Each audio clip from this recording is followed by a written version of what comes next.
In December 2018, 115,000 people woke up and tried to access their money.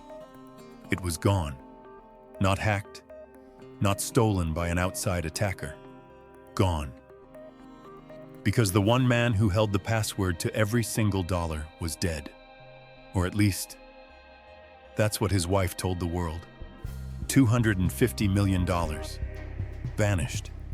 And the only person who could explain what happened was lying in a grave in Nova Scotia that nobody has been allowed to open. This is not just a story about crypto. This is a story about a man who may have engineered the perfect crime, and the 115,000 people who are still waiting for answers. Gerald William Cotten was born in 1988 in Ontario, Canada. From an early age, he was drawn to the internet, not as a tool for communication, but as a tool for making money. By the time he was 15 years old, he was already operating in the shadowy world of online high-yield investment programs, digital schemes that promised extraordinary returns and almost always turned out to be Ponzi schemes. It was through that world that Cotten first encountered digital currencies, years before Bitcoin existed. He was learning, even as a teenager, how money moved online, how trust was manufactured, and how easy it was to take people's money when they believed in something badly enough.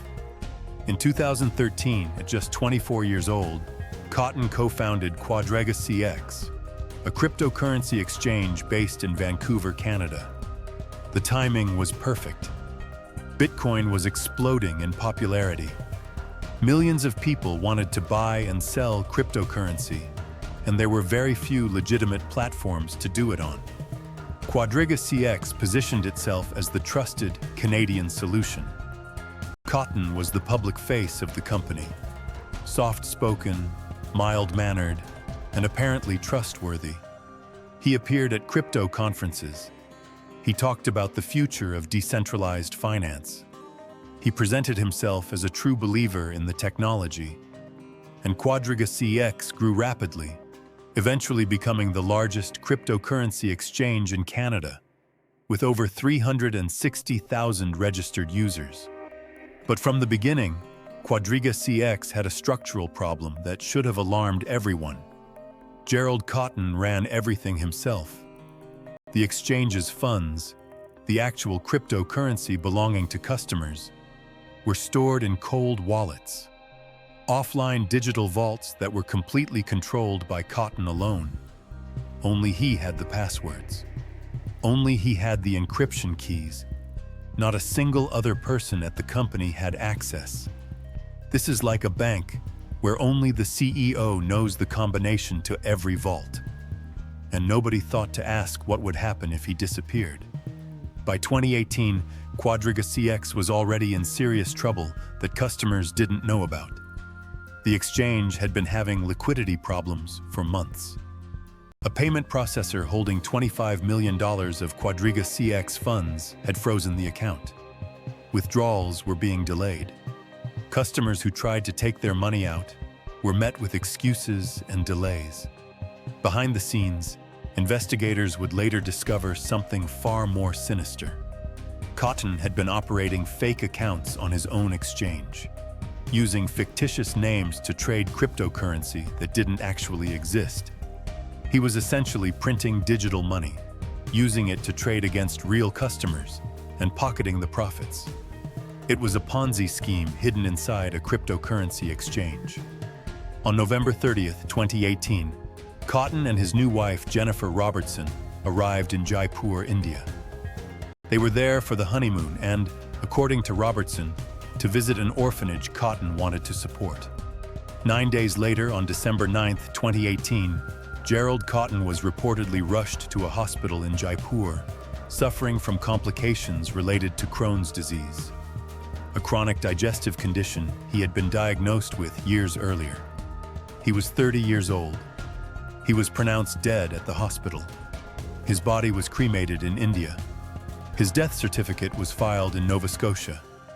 And 1 month later, on January 14, 2019, His widow, Jennifer Robertson, posted an announcement on the QuadrigaCX website, informing customers that the founder and CEO had passed away.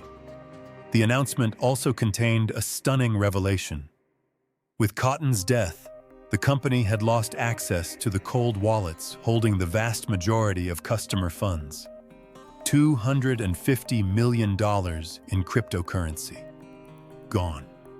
Inaccessible.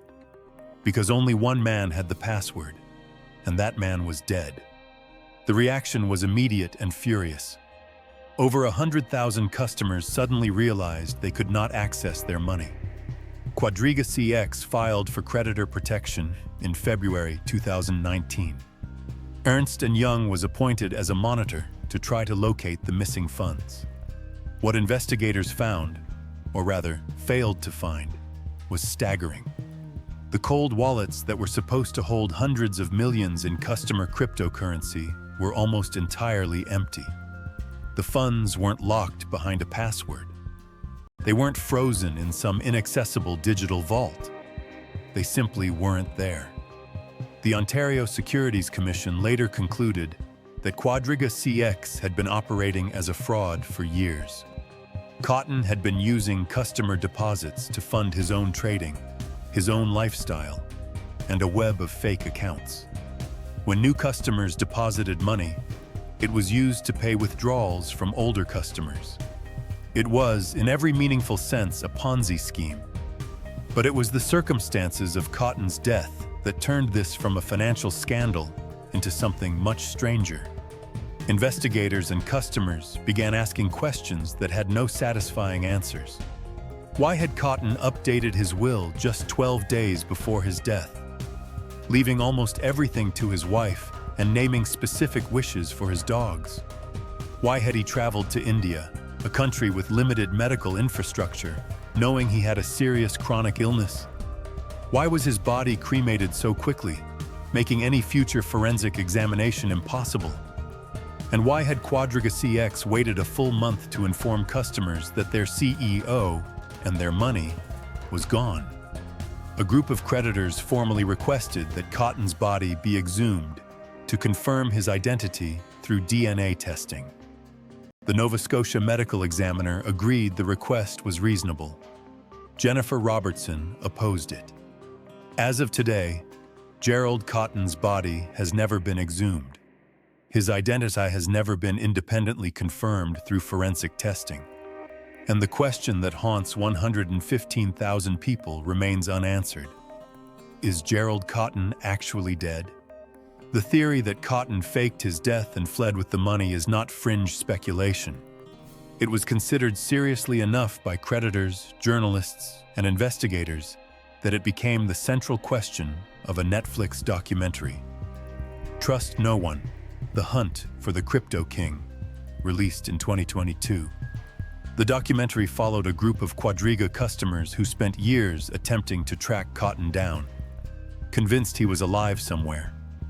Whether he staged his death or not, the damage was catastrophic and real.